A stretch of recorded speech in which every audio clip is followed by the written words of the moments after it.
ಮಣ್ಣಿನಡಿಯಲ್ಲಿ ಬೆಳೆಯುವ ಆಹಾರ ಪದಾರ್ಥಗಳು. ನಮ್ಮ ತಂಡದ ನಾಯಕಿ ನಾನು. ನನ್ನ ಹೆಸರು ಗೌತಮಿ.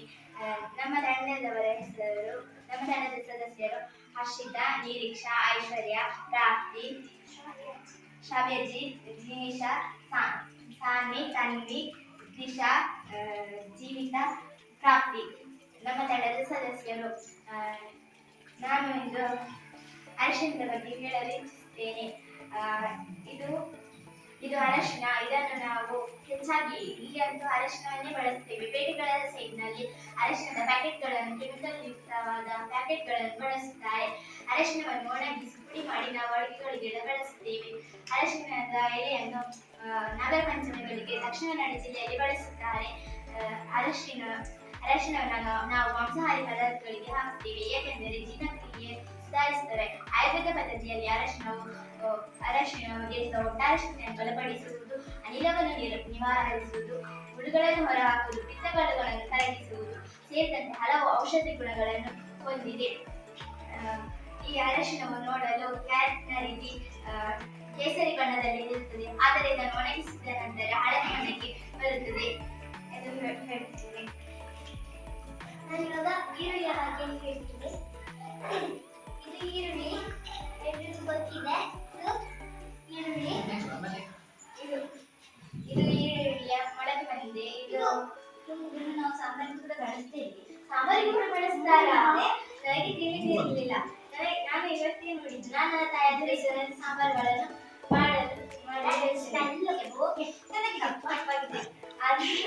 ಆದರೆ ಇದನ್ನು ನೆಟ್ಟಾಗ ನನಗೆ ಇದು ಗಿಡವನ್ನು ಮಾಡಬೇಕು ಮನೆಯಲ್ಲಿ. ಅದು ಯಾವ ಗಿಡ? ಇದು ಈರುಳ್ಳಿಯ ಗಿಡ. ಹೌದಾ? ಗೊತ್ತೇ ಇರಲಿಲ್ಲ.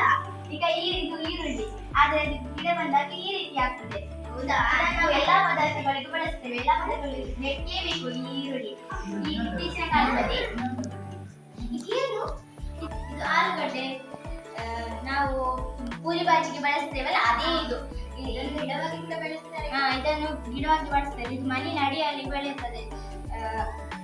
ಇದರಿಂದ ಗ್ಯಾಸ್ ಆಗ್ತದೆ ಅಂತ ಹೇಳಿದ್ದಾರೆ, ಆದ್ರೆ ನಮಗೆ ಇದು ಏನೋ ತೊಂದರೆ ಇರುವುದಿಲ್ಲ. ನಾವು ಇದನ್ನು ಹೆಚ್ಚಾಗಿ ತಿನ್ನಬೇಕು. ಇದು ತುಂಬಾನೇ ಇಷ್ಟ.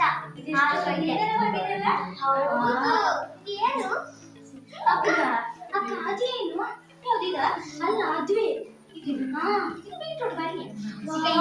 ಪಲ್ಯವನ್ನು ಮಾಡಿದ್ದಾರೆ.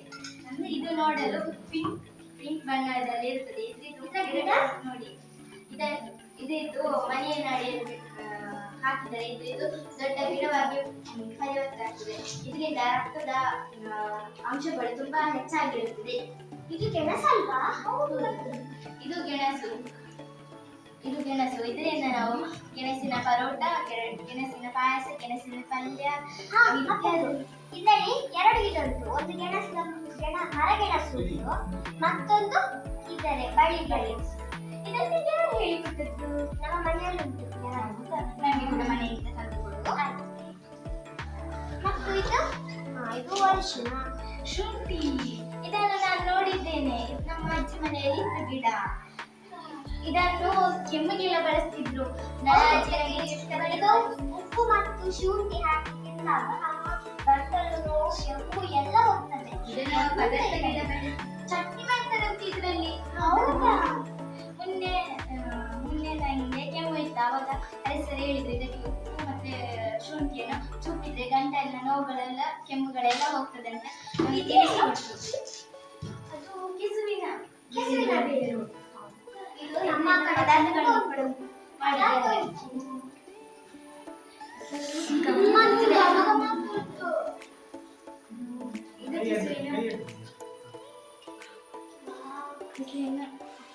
ಇದು ನಮ್ಮ ಕಡೆ ತುಂಬಾ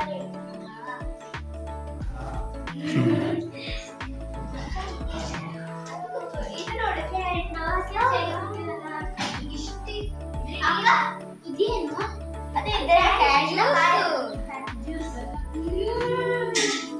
ಅದನ್ನು ನಮ್ಮ ಟೀಚರ್ ಮಾಡ್ತಾರೆ. ಅಕ್ಕ ನನಗೆ ಇದನ್ನು ಹೇಗೆ ಮಾಡುವುದು ಅಂತ ಕೂಡ ಅವರು ಹೇಳಿಕೊಟ್ಟಿದ್ರು.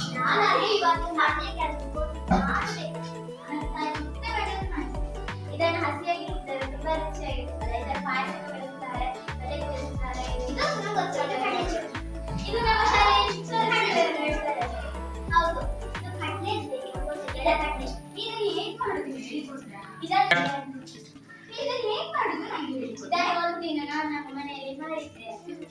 ಮೊದಲಿಗೆ ಒಂದು ಪಾತ್ರೆಯಲ್ಲಿ ನೀರು ಹಾಕಿಬಿಟ್ಟು ಆನಂತರ ಅದಕ್ಕೆ ಬೆಲ್ಲ ಹಾಕಬೇಕು. ಬೆಲ್ಲ ಕರಗಿದ ನಂತರ ಕಡಲೆ ಇದ್ದು ಸಿಪ್ಪೆ ತೆಗೆದು ಕಡಲೆಯನ್ನು ಅದಕ್ಕೆ ಮಿಕ್ಸ್ ಮಾಡಿ ಅದನ್ನು ಒಣಗಿ ಇಡಬೇಕು. ಆವಾಗ ಇದು ಚುಕ್ಕಿಯಲ್ಲಿ ಈ ರೀತಿ ಆಗ್ತದೆ. ಇದು ಮಾಡಿ ತುಂಬಾ ಸುಲಭ. ಇದರಿಂದ ಎಣ್ಣೆ ಕೂಡ ಮಾಡ್ತಾರೆ. ಇದು ಕಡಲೆ ಬೀಜದ ಎಣ್ಣೆಯನ್ನು ಮಾಡ್ತಾರೆ. ಮತ್ತೆ ಈರುಳ್ಳಿ ಈರುಳ್ಳಿ ಶಾಂಪುಗಳೆಲ್ಲ ಬಂದಿದೆ. ಎಷ್ಟು ಬರ್ತದೆ? ಇದು ನೋಡ ಬೆಳ್ಳುಳ್ಳಿ ಎಲ್ಲ ಇದನ್ನು ಬಳಸ್ತಾರೆ. ಇದು ಒಗ್ಗರಣೆಗಂತ ಹಾಕಿದ್ರೆ ರುಚಿ ಇಲ್ಲ.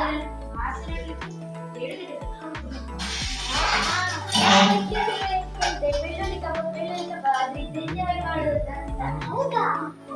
ಅದು ಬೆನ್ನು ನೋವಿಗೆಲ್ಲ ಒಳ್ಳೆಯದಕ್ಕ. ಹೌದು.